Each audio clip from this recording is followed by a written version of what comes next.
एक समय की बात है। एक खानाबदोश इंसान रेगिस्तान में अपना रास्ता भटक गया था। बिना दिशा के ज्ञान के वह इस उम्मीद में मीलों तक चलता रहा कि शायद उसका समूह या कोई जीवन का लक्षण उसे मिल जाएगा। कुछ ही घंटों में प्यास के मारे उसका गला सूख गया। शरीर से उसकी जान खिंचती जा रही थी, लेकिन वहाँ रेगिस्तान, विशाल टीलों, तपती रेत और कुछ कैक्टस के पौधे के अलावा कुछ भी न था। धूल भरी आंधी ने उसके चेहरे और शरीर को ढकना शुरू कर दिया था, जिससे उसकी हताशा और भी बढ़ती जा रही थी। उसका गला और मुंह इतना सूख गया था कि मुंह खुल भी नहीं पा रहा था, ना ही जीभ हिल पा रही थी।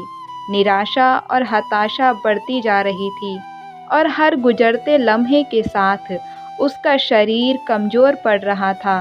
फिर अचानक कमजोरी के एक कठिन क्षण में गहरी पीड़ा के कारण वह रुक गया। वह आगे बढ़ ही नहीं पा रहा था और उसी जगह पर कड़कती धूप में फंस गया।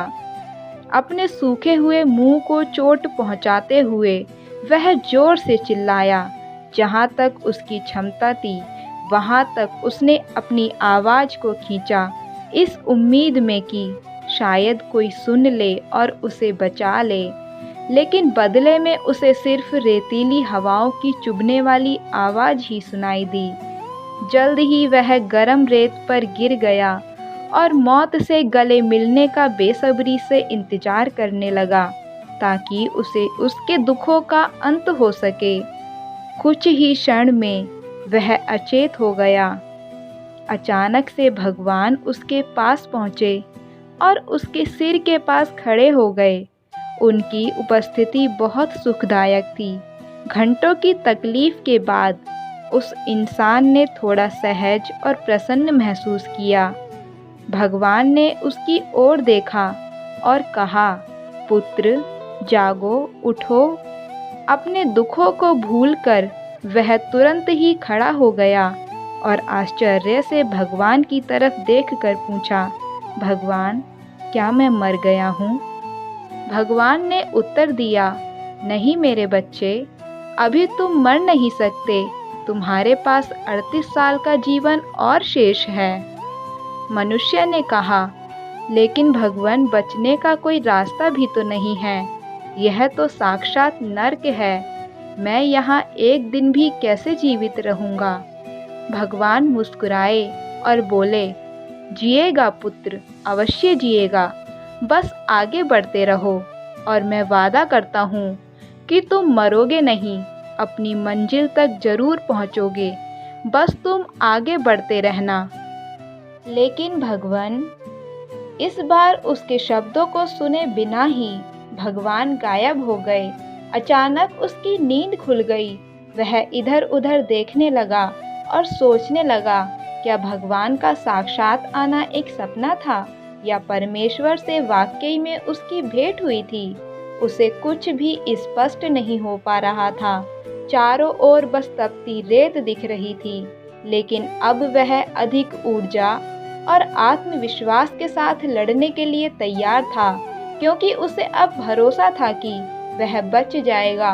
नाउम्मीदी का पर्दा हट चुका था। वह मीलों मील पूरे उत्साह के साथ चलता रहा। जल्द ही जलती हुई गर्मी एक सर्द शाम में तब्दील हो गई। मौसम का बदलाव भी उसको राह से नहीं भटका सका, क्योंकि अब उसे विश्वास हो गया था कि उसकी मौत नहीं हो सकती। उसे 38 साल और जीना था। ये बात उसके जहन में बैठ गई थी। गहरे अंधेरे के बीच सुबह करीब 4 बजे उसे कुछ दूर प्रकाश की एक छोटी सी चमक दिखाई दी। उसका चेहरा खिल उठा और वह उस प्रकाश की ओर चलता रहा। जैसे ही भोर ने अंधेरे को भंग किया, वह एक साफ सुंदर पानी के किनारे पहुंच चुका था। उसने देखा कि बगल में एक तंबू भी था, जिसमें कुछ लोगों का समूह ठहरा हुआ था और वह आराम कर रहा था। उसने झील से कुछ पानी पिया और शायद आराम मिलने के कारण वह गिरकर बेहोश हो गया। वहीं आराम कर रहे लोगों ने उसे संभाल लिया। क्या आप बता सकते हैं कि उसने उस कठिन समय का सामना कैसे किया? कैसे वह अपनी मंजिल तक पहुंच गया? कौन था उसकी सफलता के पीछे? भगवान, प्रकृति, किस्मत या उसकी प्रतिबद्धता? यह आशा थी, क्योंकि आशा, उम्मीद या आत्मविश्वास ही इस दुनिया की एकमात्र ऐसी भावना है जो हर इंसान की किस्मत को बदल सकती है। जीवन में सब कुछ खो देना, लेकिन आशा का दामन कभी मत छोड़ना और कर्म करते रहना। सुबह होगी, जरूर होगी। फिर मिलेंगे दोस्तों, ऐसी ही एक और महत्वपूर्ण वीडियो के साथ। तब तक अपना बहुत ध्यान रखें और बहुत खुश रहें।